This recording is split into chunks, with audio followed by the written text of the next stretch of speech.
জাতীয় থেকে আন্তর্জাতিক, প্রান্তিক জনপদ থেকে নগর, চারপাশে এই মুহূর্তে কোথায় কি ঘটছে তা নিয়ে আয়োজন এখন চারদিক। সঙ্গে আছে জাতীয় সংসদ নির্বাচনকে সামনে রেখে এনসিপি, বাংলাদেশ আম জনগণ পার্টি এবং বাংলাদেশ সমাজতান্ত্রিক দল মার্ক্সবাদীকে নিবন্ধন দিয়েছে ইসি। রাজধানীর আগারগাঁওয়ে নির্বাচন ভবনে ব্রিফিংয়ে ইসির সিনিয়র সচিব আখতার আহমেদ জানান, ২২টি রাজনৈতিক দলের মধ্যে ১৮টি রাজনৈতিক দল শর্ত পূরণ করতে ব্যর্থ হওয়ায় নিবন্ধন পাচ্ছে না। এদিকে নিবন্ধন পাওয়া ৩টি দলকে প্রতীক বরাদ্দ দিয়ে বিজ্ঞপ্তিও দিয়েছে কমিশন। আর এতে শাপলা কুলি পেয়েছে এনসিপি। এছাড়া হাইকোর্টে রিট চলায় সিদ্ধান্ত আসেনি নিজামে ইসলামী দলের বিষয়ে।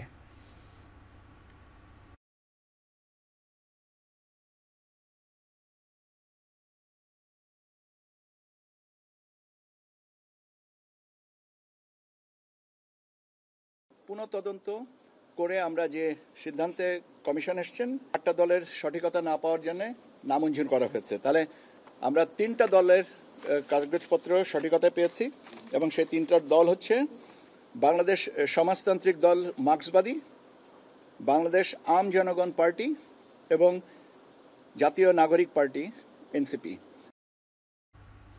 এদিকে নিবন্ধিত রাজনৈতিক দল জোট করলেও নিজ দলের প্রতীকে ভোট করার বিধান রেখেই গণপ্রতিনিধিত্ব আদেশের সংশোধিত অধ্যাদেশ জারি করেছে সরকার। আইন মন্ত্রণালয় থেকে অধ্যাদেশের গেজেট জারি করা হয়। আরপিও সংশোধনের বিষয়ে ইসির বেশ কিছু প্রস্তাবনার নিয়ে গত ২৩ অক্টোবর উপদেষ্টা পরিষদের বৈঠকে আরপিও সংশোধন অধ্যাদেশ খসড়ার নীতিগত অনুমোদন পায়। এরপর আরপিও ২০ অনুচ্ছেদে থাকা নিজ দলের প্রতীকে ভোট করার বিষয়ে বিএনপি আপত্তি তুললেও জামাত ও এনসিপি সংশোধন বহাল রাখার দাবি তুলে ইসি বরাবর চিঠি দেয়, যদিও গেজেটের আগে ইসির কিছু করার নেই বলে জানানো হয়।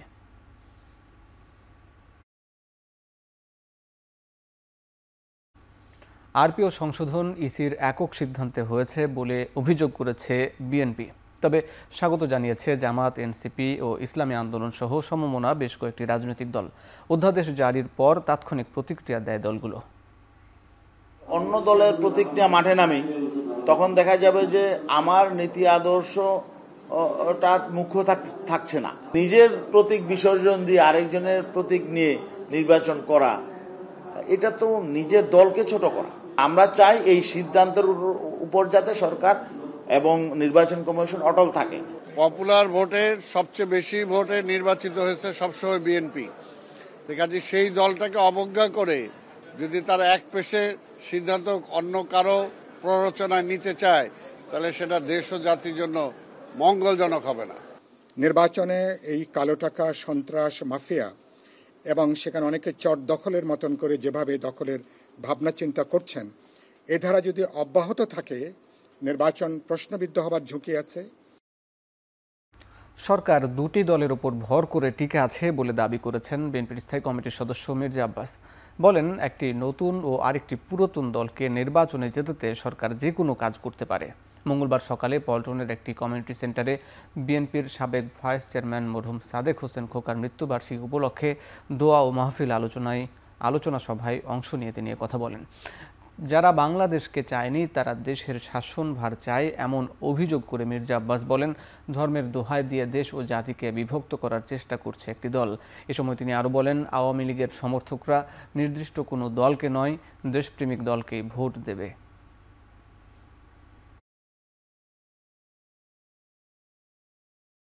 আজকের যে সরকার, তাদের কার্যক্রম স্পষ্টতই বোঝা যায় যে তারা নিজস্ব কোনো শক্তি তাদের নাই। এই সরকার দুটি দলের উপরে, একটি তাদের নিজস্ব সৃষ্ট দল আর একটা পুরনো দল, এদের উপরে ভর করে এই সরকার টিকে আছে। এই সরকারকে ওরা যা বলে, ওই দুটি দল যা বলে, এই সরকার তাই করে।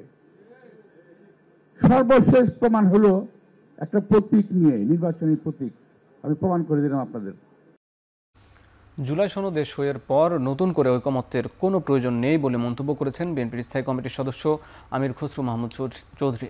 নির্বাচনের সময় শতভাগ ঐকমত্য হবে না বলেও দাবি করেন তিনি। মঙ্গলবার বিকেলে রাজধানীর ডিপ্লোমা ইঞ্জিনিয়ারিং ইনস্টিটিউটে এক আলোচনা সভায় তিনি কথা বলেন। এ সময় তিনি আরও বলেন, সরকার আসলে অনেক কঠিন সরকারে আসলে অনেক কঠিন সিদ্ধান্ত নিতে হবে বিএনপিকে, যদিও এতে অনেক দুর্নীতিবাজ অখুশি হবে বলেও মন্তব্য করেন তিনি।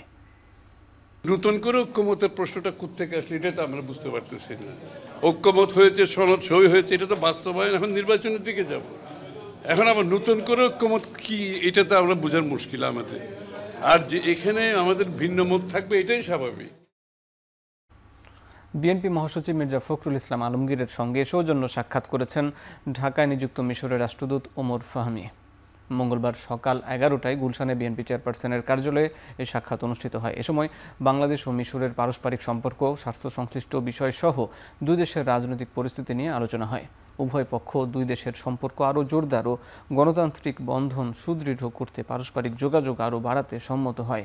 এ সময় উপস্থিত ছিলেন বিএনপির স্থায়ী কমিটির নেতা ও চেয়ারপারসনের ফরেন অ্যাফেয়ার্স অ্যাডভাইজারি কমিটির সদস্য আমির খসরু মাহমুদ চৌধুরী, বিএনপির ভারপ্রাপ্ত চেয়ারম্যানের আন্তর্জাতিক বিষয়ক উপদেষ্টা ও দলের যুগ্ম মহাসচিব হুমায়ুন কবির এবং বিএনপির সাংগঠনিক সম্পাদক শামা উবায়েদ।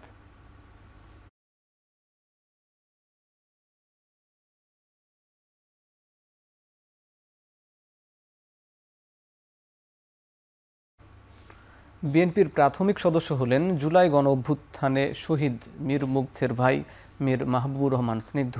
এ সময় ভার্চুয়ালি যুক্ত ছিলেন বিএনপির ভারপ্রাপ্ত চেয়ারম্যান তারেক রহমান। মঙ্গলবার রাত 9টায় গুলশানে বিএনপি চেয়ারপারসনের কার্যালয়ে দলটির মহাসচিব মির্জা ফখরুল ইসলাম আলমগীরের কাছ থেকে প্রাথমিক সদস্য পদ সংগ্রহ করেন তিনি। এ সময় উপস্থিত ছিলেন দলের স্থায়ী কমিটির দুই সদস্য নজরুল ইসলাম খান এবং আমির খসরু মাহমুদ চৌধুরী।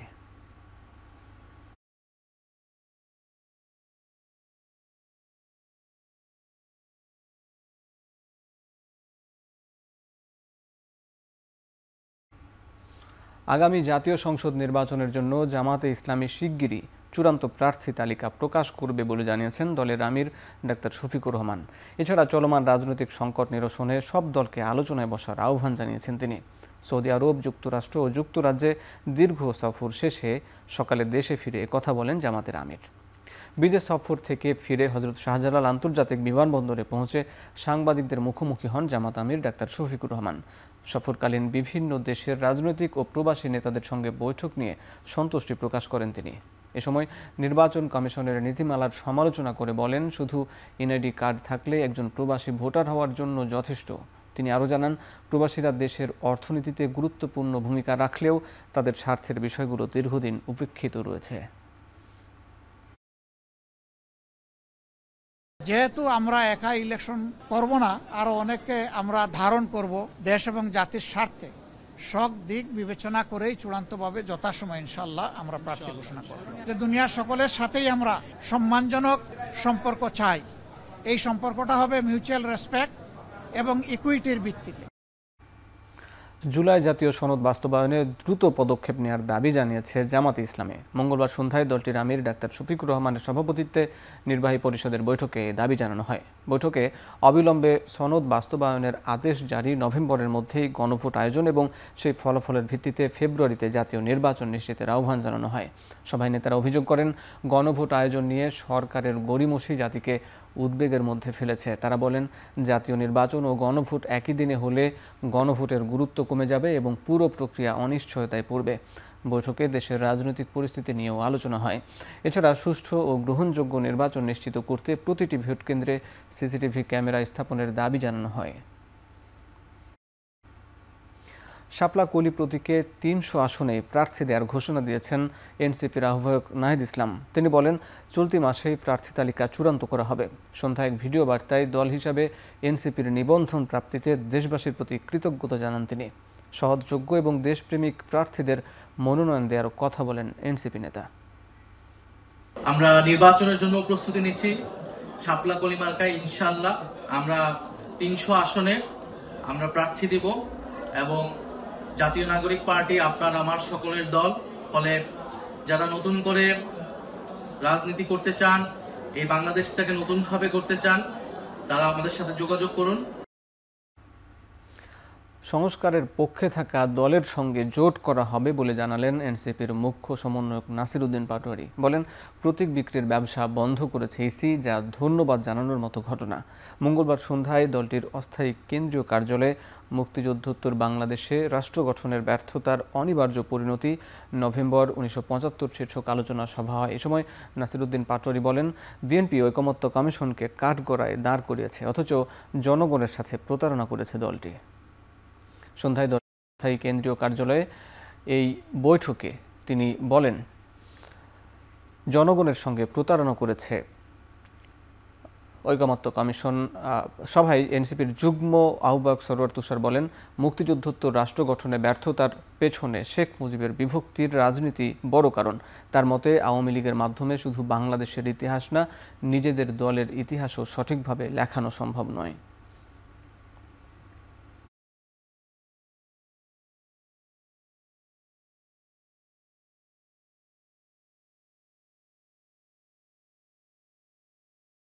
যে ইতিহাস তাকে স্টেটসম্যান হওয়ার সুযোগ দিয়েছিল, উনি হইতে গেলেন আওয়ামী লীগের একটা, মানে আওয়ামী লীগও না, ছাত্রলীগকে উনি বিভক্ত করেছেন, বিভক্ত করে ছাত্রলীগের একাংশকে উনি সমর্থন দিয়েছেন, আরেক অংশকে বিদ্রোহী বানিয়েছেন। এবং এই যে বিভক্ত করা, ভাগ করার রাজনীতি, এটা উনি সেনাবাহিনীর মধ্যে ঢুকিয়েছেন। জিয়াউর রহমান ঐতিহাসিকভাবে এই যে সুযোগটা ছিল, এটা মিস করেছেন। উনি যদি চাইতেন, ওনার হাতে এত বড় ক্ষমতা ছিল, জনগণ অনেক বড় ধরনের সাপোর্ট দিয়েছিল, এবং আমাদের এই যে বৈষম্য বিরোধী নাগরিক কমিটি থেকে নাগরিক পার্টির কোনো নেতাকর্মী আগামী ইলেকশনে যার বিরুদ্ধে ন্যূনতম কোনো অভিযোগ আসবে দুর্নীতি, চাঁদাবাজি, সন্ত্রাসীরা, আমরা তাদেরকে নমিনেশন দিব না। যদি শেখ মুজিবুর রহমান ক্ষমতা পাওয়ার পরে তিনি যদি গণতান্ত্রিক মানুষের মধ্যে থাকতেন, তাহলে তো ৭৫-এর ঘটনা থেকে শুরু করে নিয়ে পরবর্তী ঘটনা প্রবাহের মধ্যে আমাদেরকে যেতে হতো না। জুলাই সনদ নিয়ে সরকারের বেঁধে দেয়া এক সপ্তাহে কোনো সমাধান হবে না বলে মন্তব্য করেছেন এবি পার্টির চেয়ারম্যান মুজিবুর রহমান মঞ্জু। তিনি বলেন, এ বিষয়ে সরকারকেই সিদ্ধান্ত দিতে হবে।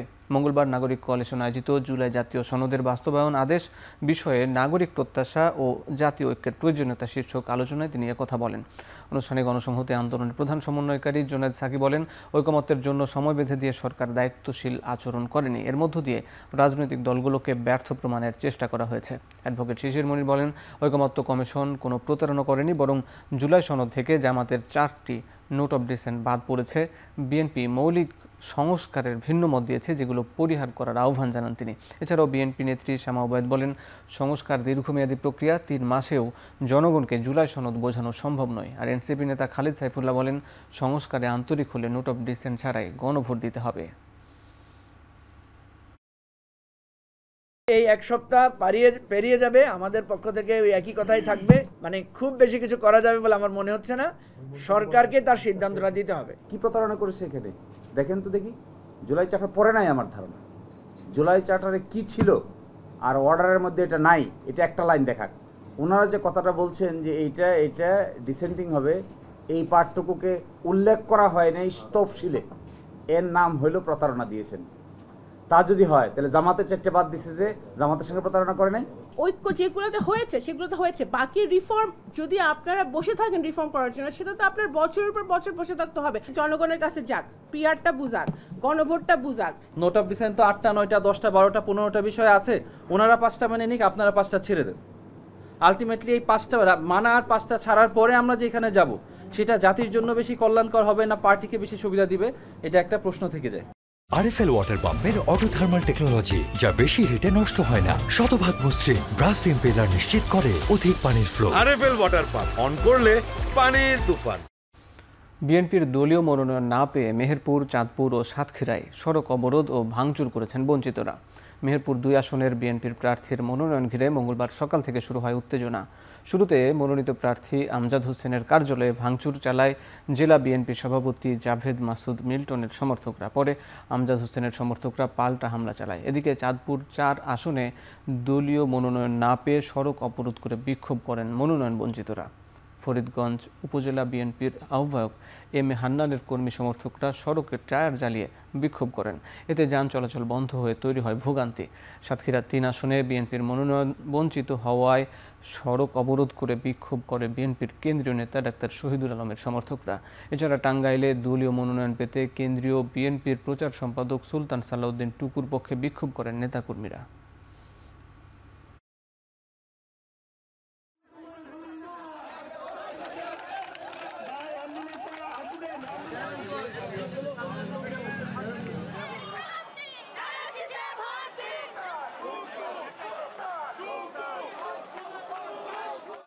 কয়েকজন লোক ইট নিয়ে আমাকে সহ আমার নেতৃবৃন্দকে ইট পাটকেল মারা শুরু করলো। আমরা একটু সাইডে ছিলাম, সাইডে থেকে আসার পরে ওরা দলছুট হয়ে এসে আমাদের গাড়িগুলো অতর্কিতভাবে হামলা করার পরে গাড়ি ভাঙচুর করছে। একেবারে ইট পাটকেল এমন ভাবে ছড়ছে, মানে আমাদের তখন বাঁচার উপায় নাই, অনেক লোক লেগেছে। যতক্ষণ পর্যন্ত আলাজে হান্নান সাহেবকে নমিশন দেওয়া না হবে, ধানের শীষের প্রতীক যতক্ষণ পর্যন্ত হান্নান সাহেবের হাতে না আসবে, ততক্ষণ পর্যন্ত আমাদের আন্দোলন চলতেই থাকবে। এমন অজ্ঞান ব্যক্তিকে দিয়েছেন যে ব্যক্তি ফরিদগঞ্জ বিএনপির সাথে কোনো সম্পৃক্ত নয়।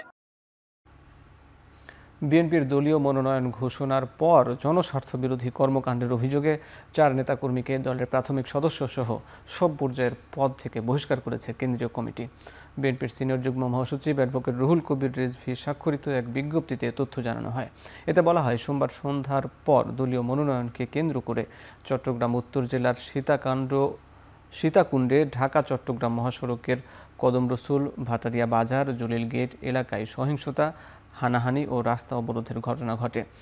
জনস্বার্থ বিরোধী এসব কর্মকাণ্ডের কারণে আসলাম চৌধুরীর অনুসারী হিসাবে পরিচিত সীতাকুণ্ড উপজেলা স্বেচ্ছাসেবক দলের সভাপতি আলাউদ্দিন মনি, সাধারণ সম্পাদক হেলাল উদ্দিন বাবর, সীতাকুণ্ড পৌরসভার আহ্বায়ক মামুন, যুবদলের সোনাইছড়ির সাধারণ সম্পাদক মমিন উদ্দিন মিন্টুকে দলের প্রাথমিক সদস্য সহ সব পর্যায়ের পদ থেকে বহিষ্কার করা হয়েছে। বিএনপির দলীয় মনোনয়ন ঘোষণার পর উজ্জীবিত তৃণমূলের নেতাকর্মীরা ফের প্রাণ ফিরেছে স্থানীয় রাজনীতিতে। বিএনপি চেয়ারপারসন বেগম খালেদা জিয়াকে দিনাজপুর 3 আসন থেকে মনোনয়ন দেওয়ার পর উচ্ছ্বাসিত স্থানীয় নেতাকর্মীরা মঙ্গলবার সকাল থেকে বিভিন্ন স্থানে জমায়েত ও আনন্দ মিছিল করেছেন তারা। জেলা বিএনপি ও অঙ্গ সংগঠনের হাজারো নেতাকর্মী বিশাল এক মোটর শোভাযাত্রা করেন। ফেনী 1 আসনে খালেদা জিয়াকে মনোনয়ন দেওয়ায় আনন্দ মিছিল করেছেন স্থানীয় নেতাকর্মীরা। তারা বলেছেন, এর আগেও খালেদা জিয়া একই আসন থেকে 5 বার নির্বাচিত হয়েছেন। আসন্ন নির্বাচনেও তিনি বিপুল ভোটে নির্বাচিত হবেন বলে আশা তাদের। বগুড়া 6 আসন থেকে এবারে নির্বাচনে অংশ নেবেন তারেক রহমান। এই আসনে টানা 4 বার সংসদ সদস্য নির্বাচিত হয়েছেন তার মা খালেদা জিয়া। এবারে বগুড়ায় তারেক রহমান ও খালেদা জিয়ার নির্বাচনে অংশ নেওয়ার খবর পাওয়ার পরই আনন্দিত স্থানীয় নেতাকর্মীরা। চট্টগ্রামের 16 আসনের মধ্যে 10টিতে বিএনপির প্রার্থী ঘোষণার পর মনোনীত প্রার্থীদের ঘিরে উল্লাস করেন নেতাকর্মীরা। এই ঘোষণা শোনার পর গাবতলীবাসী এত আনন্দিত, কারণ বিগত দিনে 3 বারের প্রধানমন্ত্রীকে আবার তারা ভোট দিতে পারে। আমরা সারা বাংলাদেশের মধ্যে ইনশাল্লাহ রেকর্ড করব এবং সর্বোচ্চ ভোট দিয়ে তাকে আমরা নির্বাচিত করব। এটাই তার প্রথম নির্বাচন এবং সরাসরি জনগণ তাকে ভোট দেওয়ার সুযোগ পাবে, এই প্রথম। তো ওনার যে কী রকম বাঁধ ভাঙ্গা জোয়ারের মতো ভালোবাসা গতকাল থেকে আমরা জনগণের মধ্যে দেখছি, সেটা ভোটের দিনে প্রমাণ হবে। নির্বাচনে পুলিশ কোনো প্রার্থীকে বিশেষ সুবিধা দিলে ব্যবস্থা নেওয়া হবে বলে হুঁশিয়ারি দিয়েছেন স্বরাষ্ট্র উপদেষ্টা। মঙ্গলবার দুপুরে সচিবালয়ে সাংবাদিকদের প্রশ্নের জবাবে তিনি বলেন, লুট হওয়া অস্ত্র দ্রুত উদ্ধারের জন্য কাজ করছে সরকার। এদিকে সামাজিক যোগাযোগ মাধ্যমে দেয়া উস্কানিমূলক বক্তব্য প্রত্যাহারে সরকার কাজ করছে বলেও জানান স্বরাষ্ট্র উপদেষ্টা। পুলিশের প্রতি আমার নির্দেশনা, ইলেকশনটা হইতে হবে ফ্রি, ফেয়ার, ক্রেডিবল এবং উৎসবমুখর। নিরাপত্তা বাহিনী বা যে কোনো বাহিনীর বা যে সিভিলের যার কাজ মাধ্যমে কোনো হত্যাকাণ্ড হোক না কেন, ওটা প্রত্যেকটাই আইনের আওতায় এবং আইনের মাধ্যমে ওইটার ফয়সালা করা। আর ওই দেশের সাংবাদিকরা যেসব বলে, আপনারা তো গেছিলেন, সেই সময় আপনারা জিজ্ঞেস করতে পারতেন, ভাই তোমরা এই সব ক্রিমিনালকে কবে ফেরত দিবা? আমাদের কাছে তারা না, দে আর অল ক্রিমিনাল। আপনারা দেখেন উস্কানিমূলক হলো বাইরে থেকে বেশি আসে, আর দেশে হলেও যে আমাকে ইউটিউবে এগুলোতে প্রচার হয়। অনলাইন জুয়া, বেটিং ও পর্নোগ্রাফি সাইট বন্ধে কঠোর অবস্থান নিয়েছে সরকার। এরই মধ্যে জুয়ার অর্থ লেনদেনে ব্যবহৃত 5000 সিম ব্লক করা হয়েছে বলে জানিয়েছেন ডাক, টেলিযোগাযোগ ও তথ্য প্রযুক্তি মন্ত্রণালয় সম্পর্কিত প্রধান উপদেষ্টার বিশেষ সহকারী ফয়েজ আহমেদ তৈয়ব। রাজধানীর আগারগাঁওয়ে বাংলাদেশ টেলিযোগাযোগ নিয়ন্ত্রণ কমিশন বিটিআরসিতে আয়োজিত সংবাদ সম্মেলনে তিনি আরও বলেন, যেসব পোর্টালে জুয়ার বিজ্ঞাপন চলছে সেগুলো বন্ধ করা হবে। তবে একটি সাইট বন্ধ করলে অপরাধীরা একাধিক নতুন সাইট তৈরি করে। এক্ষেত্রে সব এমএফএস প্রতিষ্ঠানগুলোকে আগামী 1 মাসের মধ্যে গ্রহণযোগ্য পদক্ষেপ নেওয়ার আহ্বান জানান তিনি।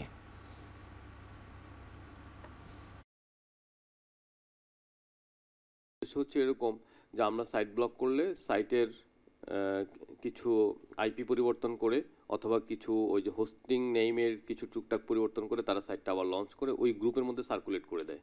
এটা হচ্ছে একটা সমস্যা। আর দ্বিতীয় সমস্যাটা হচ্ছে অ্যাপ ভিত্তিক যে পরিচালনা করে। তা আমরা যদি গ্রুপে যদি ওখানে সুডো মেম্বার অ্যাড করতে পারি তাহলে কি ধরনের অ্যাপগুলো আছে সেগুলো প্রাথমিক স্তরে আমরা আইডেন্টিফাই করতে পারি, যাতে করে সে ওই উপায়ে ব্লক হওয়ার পরে অন্য একটাতে বিকাশে না চলে যায় বা বিকাশে ব্লক হওয়ার পর নগদে চলে না যায়, নগদে ব্লক হওয়ার পর আবার অন্য একটাতে না আসে। তত্ত্বাবধায়ক সরকার ব্যবস্থা ফেরাতে ৭ম দিনের আপিল শুনানি শেষ হয়েছে। পরবর্তী শুনানি বুধবার। শুনানিতে বিএনপির আইনজীবীরা বলেন, সাবেক প্রধান বিচারপতি ABM খায়রুল হক আদিষ্ট হয়ে রায় দিয়েছেন, তাই এই রায় বাতিল করে তত্ত্বাবধায়ক ব্যবস্থা পুনর্বহাল চান তারা। মঙ্গলবার প্রধান বিচারপতি সৈয়দ রেফাত আহমেদের নেতৃত্বে 7 বিচারপতির বেঞ্চে এই শুনানি শুরু হয়। বিএনপির পক্ষে শুনানি করেছেন সিনিয়র আইনজীবী জয়নুল আবেদিন। এর আগে তত্ত্বাবধায়ক সরকার ফেরানোর আবেদন জানিয়ে শুনানি শেষ করে জামাত। দলটির আইনজীবী শিশির মনির বলেন, তত্ত্বাবধায়ক সরকার ফিরলেও আগামী নির্বাচন অন্তর্বর্তীকালীন সরকারের অধীনেই হবে। গত 27 আগস্ট তত্ত্বাবধায়ক সরকার ব্যবস্থা বাতিলের রায় পুনর্বিবেচনা চেয়ে করা আবেদন মঞ্জুর করেন সর্বোচ্চ আদালত। দেয়া হয় আপিলের অনুমতি। এরপর বদিউল আলম মজুমদার সহ 5 জন, বিএনপির মহাসচিব মির্জা ফখরুল ইসলাম আলমগীর, জামাতের সেক্রেটারি জেনারেল গোলাম পরোয়ার আপিল করেন। 2011 সালে তত্ত্বাবধায়ক সরকার বাতিল করে রায় দেন সাবেক বিচারপতি ABM খায়রুল হকের আপিল বিভাগ। এই রায়ের মাধ্যমে বিচারপতি ABM খায়রুল হক আমাদের বিচার প্রক্রিয়া বিচারাঙ্গনের প্রতিই প্রতারণা করেননি। আমি শব্দটা বলেছি fraud, not only fraud upon the court but also fraud upon the nation, অর্থাৎ পুরা জাতির পরে প্রতারণা। কারণ উনি জাতির পরে বলেছেন যে তত্ত্বাবধায়ক সরকার ব্যবস্থা জাতির উপর চাপিয়ে দেওয়া হয়েছে। 2008 সালের নির্বাচন, যেটা আমি বলেছি এটা অনিয়মতান্ত্রিক পদ্ধতিতে নির্বাচন হয়েছে। আমি 2014 সালের নির্বাচনে বাংলাদেশের মানুষ ভোট দিতে পারে নাই, 2018 সালের নির্বাচনে মানুষ ভোট দিতে পারে নাই, 2024 সালের মানুষ ভোট দিতে পারে নাই। নাগরিকদেরকে ভোটাধিকার থেকে বঞ্চিত করা হয়েছে, কারণ সে সময় দলীয় তৎকালীন শেখ হাসিনা সরকারের সময় এই নির্বাচনগুলো অনুষ্ঠিত হয়েছে।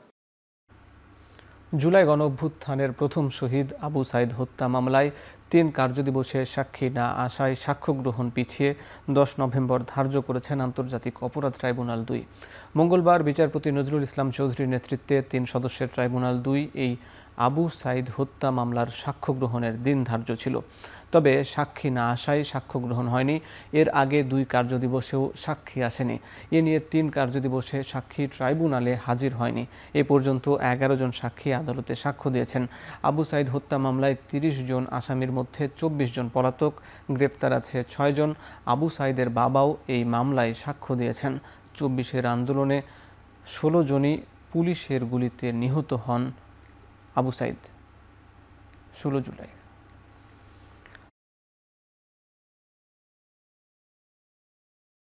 একজন সাক্ষীর হয়তো অসুস্থ, সেটা ঠিক আছে, কিন্তু আরও তো সাক্ষী আছে, তাদেরকে উপস্থাপন করেন। প্রসিকিউশনের দায়িত্ব হলো সাক্ষী এবং সাক্ষ্য উপস্থাপন করা। এটা ওনাদের যেহেতু উপস্থাপন করতে পারেনি, তাহলে ওই দায়িত্বের নিরিখে ব্যর্থতা। ছাত্র জনতা হত্যা ও গুমের সঙ্গে জড়িতদের বিচার হবে বলে আশ্বস্ত করেছেন তথ্য ও সম্প্রচার উপদেষ্টা মাহফুজুল আলম। মঙ্গলবার দুপুরে লক্ষ্মীপুরে জুলাই শহীদ পরিবারের সাথে সাক্ষাৎ অনুষ্ঠানে তিনি এ কথা বলেন। শেখ হাসিনার বিরুদ্ধে মানবতা বিরোধী মামলার রায়ের মাধ্যমে জুলাই শহীদ পরিবারের কিছুটা হলেও ব্যথা লাঘব হবে বলে উল্লেখ করেন তিনি। এর আগে সকালে রামগঞ্জ উপজেলা পরিষদ মিলনায়তনে উপস্থিত হন জুলাই শহীদ পরিবারের সদস্যরা। পরে তাদের বিষয়ে বিভিন্ন খোঁজ খবর নেন তথ্য ও সম্প্রচার মন্ত্রণালয়ের উপদেষ্টা মাহফুজ আলম। আগামীর নতুন বাংলাদেশ গড়তে তাদের অবদানের কথা স্বীকার করে কৃতজ্ঞতায় জানান তিনি। বলেন, রাজনৈতিক দলগুলো ঐকমত্য হয়ে জুলাই সনদে স্বাক্ষর করেছেন। জুলাই সনদের আদলে দেশ গঠনে সবাইকে ঐক্যবদ্ধ হওয়ার আহ্বান জানানো হয়।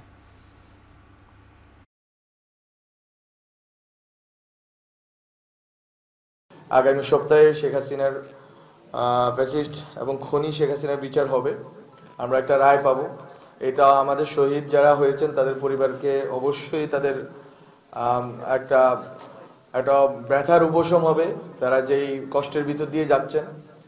এর সাথে সাথে আরও অনেকেরই ট্রাইব্যুনালে বিচার কাজ চলতেছে, ট্রাইব্যুনাল অ্যাক্টিভ আছে এবং ট্রাইব্যুনালে আশা করি যে যারাই যেখানে যেখানে আমাদের ছাত্র এবং ছাত্র জনতাকে হত্যা এবং খুনের সাথে জড়িত ছিলেন, গুমের সাথে যারা জড়িত ছিলেন, এর আগে এক্সট্রা জুডিশিয়াল কিলিং এর সাথে জড়িত ছিলেন, সবারই বিচার হবে।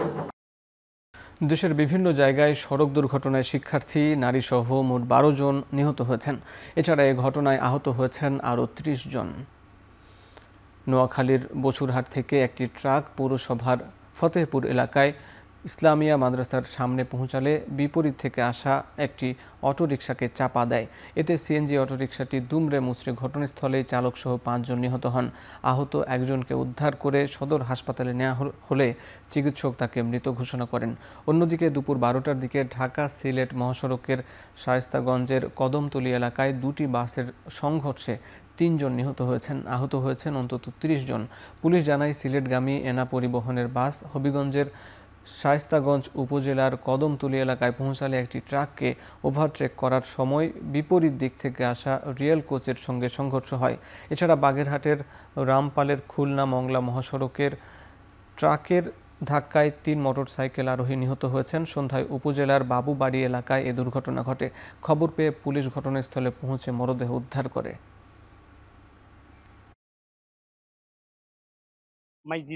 সামনে 5 জন যাত্রী নিয়ে আসতেছে, ড্রাইভার সহ 6 জন। আসার পরে কবিরহাট ওভারটেক করার পরে গাড়ির সিএনজিটার ওই যে আপনার সামনের স্কেল ভাঙি যায়, চাকাটা বের হয়ে নিয়ন্ত্রণ হারায়, গাড়িটা ডাইন পাশে চলে যায়। লাশ দেখতে পাই আমরা 3 জন ভিকটিমকে উদ্ধার করি, তার মাঝে 2 জন পুরুষ 1 জন মহিলা। আমরা উদ্ধার করে আমরা আমাদের বডি ব্যাগ করে আমরা পুলিশকে হস্তান্তর করি। রিয়েল কোচ কুমিল্লাগামী এবং এনা গাড়িটি সিলেটগামী, দুইটা গাড়ি সরাসরি এই স্পটে আপনার কদমতলীতে মুখোমুখি সংঘর্ষ। শরীয়তপুরের গোসাইরহাটের পুকুরে মাছ ধরার সময় বিদ্যুৎস্পৃষ্ট হয়ে 2 কৃষকের মৃত্যু হয়েছে। সকালে কোদালপুর ইউনিয়নের বাকাউল পাড়ায় এই ঘটনা ঘটে। নিহতরা হলেন একই ইউনিয়নের আলম মোল্লা ও আলমগীর দপ্তরি। পুলিশ জানায় সোমবার দিবাগত রাতে নিহত 2 কৃষক তাদের পাশের এলাকা বাকাউল পাড়ার বিলের একটি পুকুরে মাছ ধরার জন্য বৈদ্যুতিক মোটরের সাহায্যে পানি সেচ দেন। ভোরে মাছ ধরার মুহূর্তে বৈদ্যুতিক মোটরের সংস্পর্শে এলে তারা দুজনই বিদ্যুৎস্পৃষ্ট হন। পরে স্থানীয়রা তাদের উদ্ধার করে গোসাইরহাট উপজেলা স্বাস্থ্য কমপ্লেক্সে নিয়ে গেলে কর্তব্যরত চিকিৎসক তাদের মৃত ঘোষণা করেন। এ ঘটনায় অপমৃত্যুর মামলা হয়েছে বলে জানিয়েছে পুলিশ।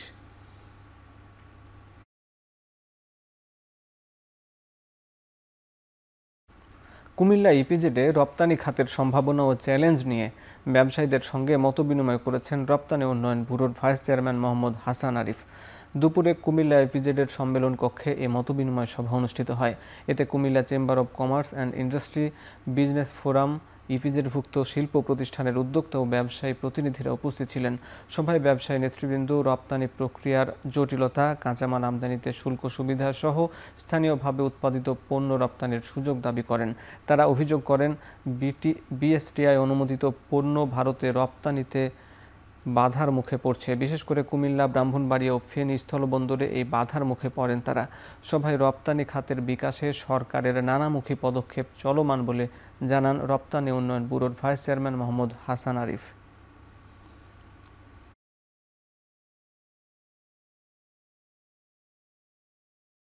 আমার এখনো বেশিরভাগ আমরা তাকিয়ে থাকি ইউরোপিয়ান ইউনিয়নের দিকে। আমার প্রায় 44% এক্সপোর্ট হচ্ছে শুধু ইউরোপিয়ান ইউনিয়ন। এখন ইউরোপিয়ান ইউনিয়ন যদি কোনো একটা সুবিধা আমার কালকে বন্ধ করে দেয়, তাহলে বুঝতে পারতেছেন আপনি কি বিপদে পড়ে যাবো। তাহলে আমাকে কি করতে হবে? সারা নতুন নতুন মার্কেটে খুঁজতে হবে, নতুন নতুন প্রোডাক্ট তৈরি করতে হবে। এই ব্যবসায়ীদের সাথে নিয়ে এই নতুন মার্কেট খোঁজা বা নতুন প্রোডাক্ট তৈরি করারও চেষ্টাটাও ইপিপির একটা বড় কাজ। বেগম রোকেয়া বিশ্ববিদ্যালয় কেন্দ্রীয় শিক্ষার্থী সংসদ নির্বাচনের জন্য 6 সদস্যের নির্বাচন কমিশন অনুমোদন দিয়েছে কর্তৃপক্ষ। বিশ্ববিদ্যালয়ের 115তম সিন্ডিকেট বৈঠকে এই সিদ্ধান্ত চূড়ান্ত হয়েছে বলে জানিয়েছেন বিরোবীর রেজিস্ট্রার ডক্টর হারুনুর রশিদ। এরই মধ্য দিয়ে এবারই প্রথম বেগম রোকেয়া বিশ্ববিদ্যালয়ের শিক্ষার্থী সংসদ নির্বাচনের প্রস্তুতি শুরু হলো 75 একরের বেরোবি ক্যাম্পাসে। এর আগে বিশ্ববিদ্যালয় আইনে শিক্ষার্থী সংসদ নির্বাচন সংযোজন ও তারিখ ঘোষণার দাবিতে দফায় দফায় আন্দোলন করেন শিক্ষার্থীরা। সবশেষ শিক্ষার্থীদের আমরণ অনশন কর্মসূচিতে অক্টোবরের মধ্যে আইন সংশোধনের প্রতিশ্রুতি দিয়েছিলেন বেরোবি উপাচার্য। পরে সংশোধিত আইন রাষ্ট্রপতি কর্তৃক পাশ হবার পর চলতি মাসে শিক্ষা মন্ত্রণালয়ের প্রজ্ঞাপন জারির মাধ্যমে কেটে যায় শিক্ষার্থী সংসদ নির্বাচন আয়োজনের সব বাধা। বিশ্ববিদ্যালয় সূত্র জানিয়েছে ১৩টি পদের বিপরীতে কেন্দ্রীয় শিক্ষার্থী সংসদ নির্বাচনে প্রার্থী হতে পারবেন শিক্ষার্থীরা। নবগঠিত কমিশন ভোটের দিনক্ষণ ঠিক করবেন বলে বিশ্ববিদ্যালয় কর্তৃপক্ষ থেকে জানানো হয়েছে।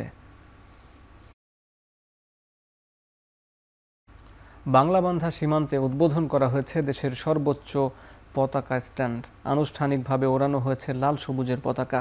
সীমান্তে ১১৭ ফুট উচ্চতায় এখন নিয়মিত উড়বে রক্তে অর্জিত গৌরবের পতাকা।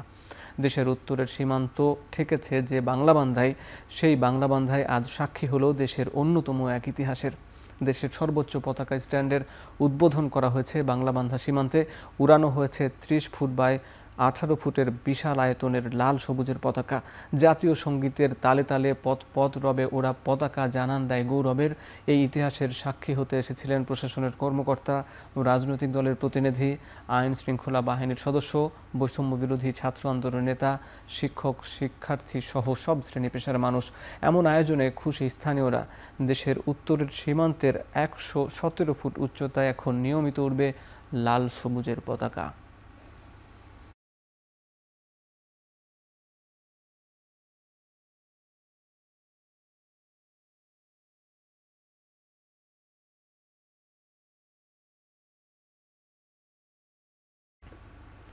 আসনের রাজনীতির খেলায় যেতে চায় না এনসিপি। জোট না হলে ৩০০ আসনেই প্রার্থী দেয়া হবে বলে জানিয়েছেন দলটির উত্তরাঞ্চলের মুখ্য সংগঠক সার্জিস আলম। প্রতীকের বিষয়ে তিনি বলেন, কাল থেকে শাপলা ফুটতে বেশি দিন লাগবে না। মঙ্গলবার সন্ধ্যায় তেঁতুলিয়ার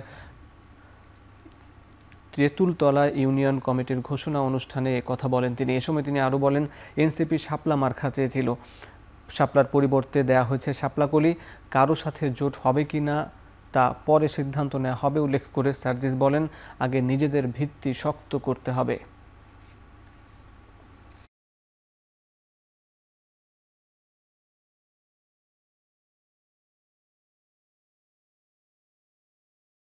চলছে যুক্তরাষ্ট্রের নিউ ইয়র্ক শহরে মেয়র নির্বাচনের ভোট গ্রহণ। স্থানীয় সময় সকাল ৬টায় শুরু হয়েছে ভোট, চলবে রাত ৯টা পর্যন্ত। এবছর নিউ ইয়র্ক সিটির মেয়র পদে লড়ছেন মুসলিম নাগরিক জোহরান মামদানি আর স্বতন্ত্র প্রার্থী সাবেক গভর্নর অ্যান্ড্রু কুমো। এরই মধ্যে ভোট দিয়েছেন ২ মেয়র প্রার্থী। অ্যান্ড্রু কুমোকে সমর্থন দিয়েছেন স্বয়ং ডোনাল্ড ট্রাম্প। জোহরান মামদানিকে ভোট দিলে নিউ ইয়র্কে ফেডারেল সহায়তা কমানোর হুমকিও দিয়েছেন তিনি। তবে ট্রাম্পের হুমকি তেমন প্রভাব ফেলতে পারবে না বলে মনে করছেন মামদানি। প্রেসিডেন্ট ট্রাম্পের সমর্থন না পেলেও নির্বাচনী জরিপে জনসমর্থনে এগিয়ে রয়েছেন মামদানি।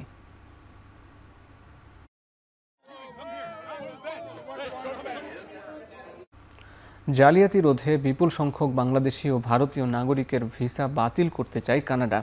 এরই মধ্যে পার্লামেন্টে একটি বিল উত্থাপন করেছে দেশটির সরকার। বিলটি পাশ হলে জালিয়াতির আশ্রয় নেওয়া ভারতীয় ও বাংলাদেশিদের চিহ্নিত ও ভিসা বাতিল করা হতে পারে। এদিকে এরই মধ্যে ভারতীয় শিক্ষার্থীদের ভিসা আবেদন বাতিল করতে শুরু করেছে কানাডা। গেল আগস্টে ভারতের ৭৫% শিক্ষার্থী কানাডার ভিসা পায়নি। আবেদনকারী ৪ জন শিক্ষার্থীর ৩ জনেরই আবেদন বাতিল করা হয়েছে। মূলত অভিবাসী নিয়ন্ত্রণ ও স্টুডেন্ট ভিসার জালিয়াতি রুখতে এই পদক্ষেপ নিয়েছে কানাডা সরকার।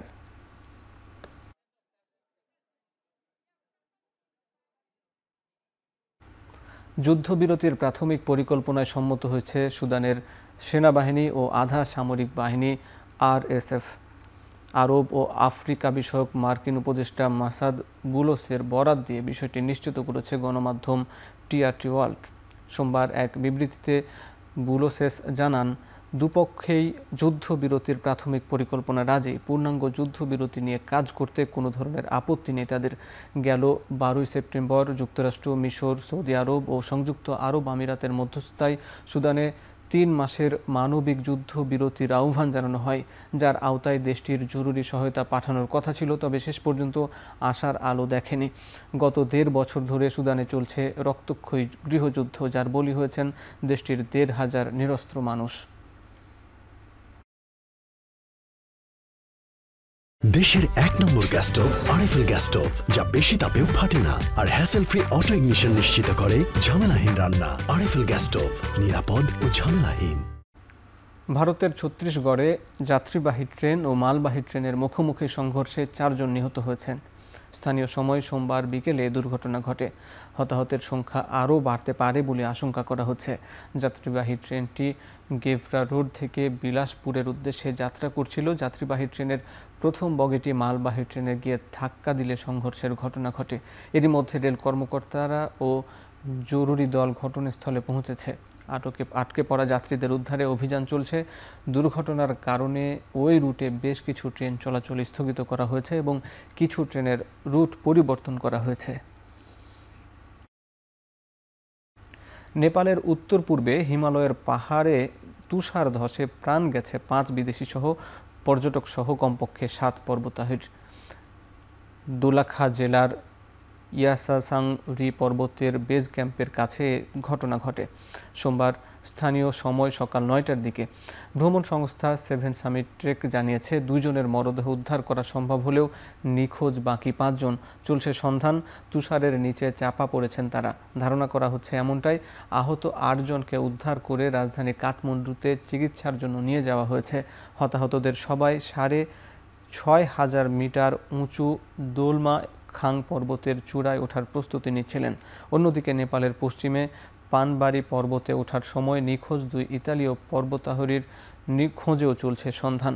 শরতে হিমালয়ে পর্বতারোহণের অনুকূল আবহাওয়া থাকলেও গেল সপ্তাহে ভারী তুষারপাত ও বৃষ্টির কবলে পড়ে হিমালয়।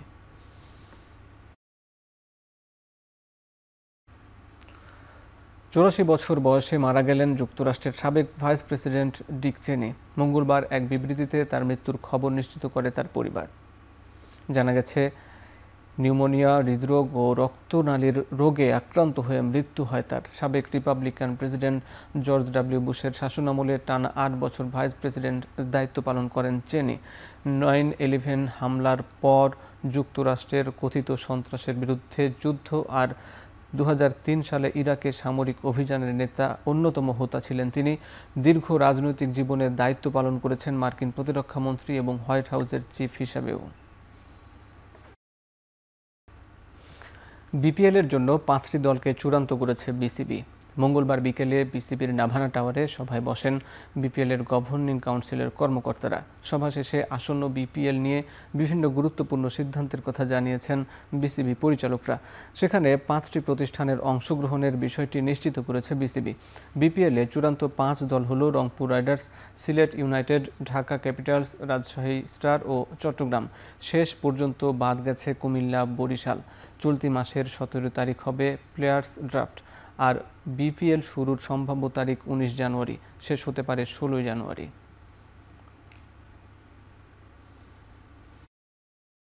ক্রিকেট বিকেন্দ্রীকরণের উদ্দেশ্যে আগামী 10 নভেম্বর বিসিবির উদ্যোগে অনুষ্ঠিত হতে যাচ্ছে বাংলাদেশ ক্রিকেট কনফারেন্স 2025, যেখানে দেশের প্রতিটি জেলা ও বিভাগের প্রতিনিধিরা অংশ নেবেন। সারা দেশের বিভিন্ন অঞ্চল থেকে মেধাবী ক্রিকেটারদের বের করে আনতে এবং সার্বিক উন্নতির জন্যই এমন উদ্যোগ নেওয়া হয়েছে বলে জানিয়েছেন বিসিবির হাই পারফরম্যান্স কমিটির চেয়ারম্যান খালিদ মাসুদ পাইলট। বাংলাদেশকে যদি জনপ্রিয় করতে হয়, ক্রিকেটটাকে যদি রুট লেভেলে যদি প্লেয়ার নিয়ে আসতে হয়, আসলে জেলা উপজেলা পর্যায়ে যাওয়াটা খুব ইম্পর্টেন্ট। এবং বিশেষ করে দেখবেন যে বাংলাদেশের প্রত্যেকটা প্লেয়ার যারা ন্যাশনাল টিমে যারা প্লেয়ার খেলছেন তারা কিন্তু আলটিমেটলি সব বিভিন্ন ডিস্ট্রিক্ট বিভিন্ন উপজেলা থেকে উঠে আসেন। তো আমি কখনোই আমার জীবন দশায় দেখি নাই যে জেলার প্রত্যেকটা মানুষ যারা প্রতিনিধিত্ব করেন তারা হয়তো সেন্ট্রালের সাথে একদম পুরো কানেকশন, এই ধরনের আসলে কনফারেন্স আমি কখনো দেখি নাই। তো বাংলাদেশ ক্রিকেট কনফারেন্স যেটা হতে যাচ্ছে আমি মনে করি যে চমৎকার একটা উদ্যোগ। এবং এই উদ্যোগ শুধুমাত্র যে একটা ছোট্ট শুধু 2টা দিনের সেমিনার তাই না, আমি বলবো যে এখান থেকে কিন্তু বিশাল বড় একটা প্ল্যাটফর্ম তৈরি হতে পারে যে বাংলাদেশের প্রত্যেকটা জেলা এবং বিভাগে কী কী ধরনের রিকোয়ারমেন্টস আছে, প্লেয়ার ডেভেলপমেন্টের জন্য কী কী জিনিস লাগতে পারে, ফ্যাসিলিটির জন্য কী কী লাগতে পারে, সমস্ত জিনিস হয়তো এখানে উপস্থাপন করা হবে। নাজমুল হোসেন শান্তকে অধিনায়ক করে নেদারল্যান্ডের বিপক্ষে আসন্ন 2 ম্যাচের টেস্ট সিরিজের জন্য দল ঘোষণা করেছে বাংলাদেশ ক্রিকেট বোর্ড। এই সিরিজ দিয়ে দলে ফিরেছেন মাহমুদুল হাসান জয়। সবশেষ শ্রীলঙ্কা সিরিজের দল থেকে বাদ পড়েছেন এনামুল হক বিজয়, মাহিদুল ইসলাম অঙ্কন ও নাইম হাসান। এবার দেশের মাটিতে সিরিজে স্কোয়াডে রাখা হয়েছে 14 জনের। আগামী 6 নভেম্বর ঢাকায় পা রাখবে আয়ারল্যান্ড দল। 11 নভেম্বর থেকে সিলেট আন্তর্জাতিক স্টেডিয়ামে শুরু হবে সিরিজের প্রথম টেস্ট। দ্বিতীয় টেস্ট ম্যাচটি মাঠে গড়াবে 19 নভেম্বর থেকে মিরপুর শেরেবাংলা জাতীয় ক্রিকেট স্টেডিয়ামে। বাড়ছে দেশের নারী ক্রিকেটারদের বেতন। সোমবার বিসিবির 7 ঘন্টার বৈঠকে নারী দলের ক্রিকেটারদের বেতন বাড়ানোর সিদ্ধান্ত গৃহীত হয়। নতুন এই বেতন অনুযায়ী এ গ্রেডে থাকা 3 নারী ক্রিকেটারের বেতন বাড়ছে 40,000 টাকা। নতুন কাঠামোতে তাদের বেতন হবে 1,60,000 টাকা। বি ক্যাটাগরিতে পূর্বের বেতন ছিল 1 লাখ টাকা, তাদের বেতন বাড়ছে আরও 35,000 টাকা। দেশের নারী ক্রিকেটে সি ক্যাটাগরিতে নতুন বেতন 95,000 টাকা আর ডি ক্যাটাগরিতে এখন থেকে বেতন 80,000 টাকা। এছাড়া অধিনায়কের জন্য অতিরিক্ত 30,000 এবং সহ অধিনায়কের জন্য থাকছে 20,000 টাকা। আর কেন্দ্রীয় চুক্তির বাইরে থেকে নতুন জাতীয় দলে যুক্ত হলে ক্রিকেটাররা পাবেন 60,000 টাকা।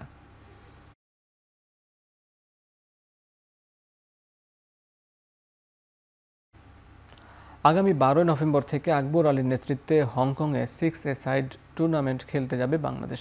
তবে লিস্ট এ স্বীকৃতিপ্রাপ্ত এই টুর্নামেন্টের নাম পরিবর্তন করে রাখা হয়েছে রাইজিং স্টার্স। চলতি মাসেই ইমার্জিং ক্রিকেটারদের নিয়ে হবে এবারের এশিয়া কাপ, যেখানে ডাক পেয়েছেন জাওয়াদ আবরার। এছাড়া চমক হিসাবে রয়েছে অনূর্ধ্ব 19 দলের লেগ স্পিনার স্বাধীন ইসলাম, ডাক পেয়েছেন মেহরাব হোসেন ওয়াহিনও। নেতৃত্ব দেবেন আকবর আলী। আগামী 12 থেকে 25 নভেম্বর কাতারের দোহায় অনুষ্ঠিত হবে Asia cup rising stars championship. এবারের টুর্নামেন্ট 8 দল নিয়ে হবে। মূলত 2024 সাল থেকে এ দলের খেলা হয়ে গেছে ইমার্জিং এশিয়া কাপ। 2025 নারী ওয়ানডে বিশ্বকাপে সেরা একাদশ ঘোষণা করেছে উইজডেন। একাদশে ওপেনার হিসাবে আছেন স্মৃতি মান্দানা। পুরো বিশ্বকাপে 54 গড়ে 1টি সেঞ্চুরি ও 2টি হাফ সেঞ্চুরিতে করেছেন 434 রান। ওপেনিংয়ে তার সঙ্গী দক্ষিণ আফ্রিকার অধিনায়ক লোরা উলভাত প্রায় 72 গড়ে 2 সেঞ্চুরি ও 3 হাফ সেঞ্চুরিতে করেছেন 571 রান। এরপরই আছেন জেমিমা রড্রিগেজ ও নেট সিভারব্র্যান্ড। 58 গড়ে জেমিমার রান 292, অন্যদিকে 43 গড়ে 262 রান করেছেন ইংলিশ অধিনায়ক ব্র্যান্ড। মিডল অর্ডারে আছেন প্রোটিয়া অলরাউন্ডার মারিজানে কাপ ও অজি অলরাউন্ডার অ্যাশলি গার্নার। 9 ম্যাচে 208 রানের পাশাপাশি 12 উইকেট নিয়েছেন কাপ। অন্যদিকে 2টি সেঞ্চুরি ও 1টি হাফ সেঞ্চুরিতে 328 রান এবং 7 উইকেট গার্নারের। দলে থাকা এনাবল সাদারল্যান্ডের ঝুলিতে আছে 117 রান ও 17 উইকেট। উইকেট কিপার হিসাবে আছেন রিচা ঘোষ। বোলারদের মধ্যে জায়গা পেয়েছেন নাদিন ডে ক্লার্ক, সোফি অ্যাকলেস্টন ও টুর্নামেন্ট সর্বোচ্চ 22 উইকেট নেয়া দীপ্তি শর্মা। বাংলাদেশ আর্চারি ফেডারেশনের আয়োজনে ও সিটি গ্রুপের পৃষ্ঠপোষকতায় আগামী 8 থেকে 14 নভেম্বর অনুষ্ঠিত হতে যাচ্ছে এশিয়ান আর্চারি চ্যাম্পিয়নশিপের 24তম আসর। এবারের আসরে এশিয়ার 30 দেশ থেকে মোট 209 জন অ্যাথলেট অংশ নিচ্ছেন। আন্তর্জাতিক এই আসরটির উদ্বোধনের আগে মঙ্গলবার রাজধানীর একটি 5 তারকা হোটেলে আয়োজিত হয়েছে সংবাদ সম্মেলন, যেখানে উপস্থিত ছিলেন বাংলাদেশ আর্চারি ফেডারেশনের সভাপতি ডক্টর মোখলেসুর রহমান, সাধারণ সম্পাদক তানভীর আহমেদ, লোকাল অর্গানাইজিং কমিটির চেয়ারম্যান কাজী রাজীব উদ্দিন চপল, সিটি গ্রুপের নির্বাহী পরিচালক জাফর উদ্দিন সিদ্দিকী সহ আমন্ত্রিত অতিথিবৃন্দ। অনুষ্ঠানে আর্চারিকে সামনের দিকে এগিয়ে নিয়ে যাওয়ার আশা ব্যক্ত করেন বক্তারা।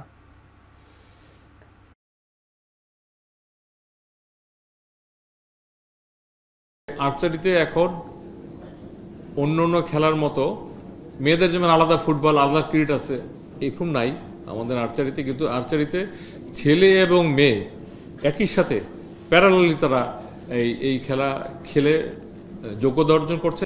সারা দেশে প্রতিটা জেলা শহরে প্রতিটা থানায় আর্চারিকে একটা উৎসবে পরিণত করতে হবে। যেদিন সেটা সম্ভব হবে প্রত্যেকটা থানায় থানায় একটা করে আর্চারি কম্পিটিশন হবে। সেই কম্পিটিশন থেকে আমাদের মেধাবী ছেলেমেয়েরা বেরিয়ে আসবে, আমাদের ট্যালেন্টেড লোকজন বেরিয়ে আসবে। সেটা যতক্ষণ না হচ্ছে ততক্ষণ কিন্তু বড় বড় শহর কেন্দ্রিক যদি হয়ে থাকে তাহলে এটা খুব বেশি দূর এগোতে পারবে না। শেষ করছি এখন চারদিক। এখন টেলিভিশন ওয়েবসাইটে দেখতে ভিজিট করুন www.ekhon.tv, ফেসবুকে দেখুন facebook.com/tv.ekhon এবং ইউটিউবে দেখুন youtube.com/c/ekhon tv।